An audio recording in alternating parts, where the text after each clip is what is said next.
Hormuz প্রণালী পার হতে না পেরে শারজায় ফিরছে বাংলার জয়যাত্রা।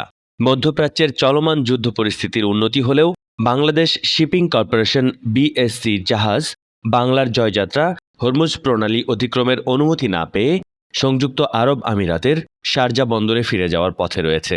বিএসসি সূত্রে জানায়, প্রায় ৪০ দিন আটকে থাকার পর যুদ্ধবিরতি কার্যকর হলে গত বুধবার সৌদি আরবের রাস আল খায়ের বন্দর থেকে হরমুজ প্রণালীর উদ্দেশ্যে রওনা দেয় জাহাজটি।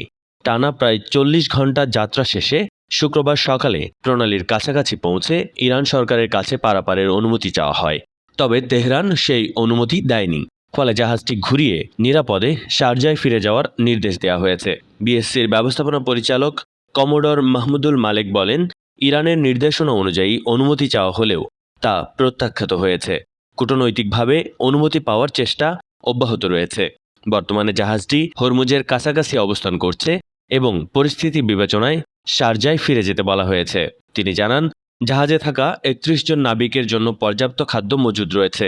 প্রতিদিন ১৮ টন সামুদ্রিক পানি পরিশোধনের সক্ষমতা থাকলেও ইঞ্জিন চালু রাখতে হওয়ায় রেশনিং করে পানির ব্যবহার দৈনিক ৬ টনে নামিয়ে আনা হয়েছে। নাবিকদের মনোবল ধরে রাখতে জনপ্রতি দৈনিক খাবারের বরাদ্দ $৭ থেকে বাড়িয়ে $১২ করা হয়েছে। পাশাপাশি বেসিক বেতনের সমপরিমাণ ওয়ার অ্যালাউন্সও দেয়া হচ্ছে। আন্তর্জাতিক ডেস্ক, চিপ টিভি।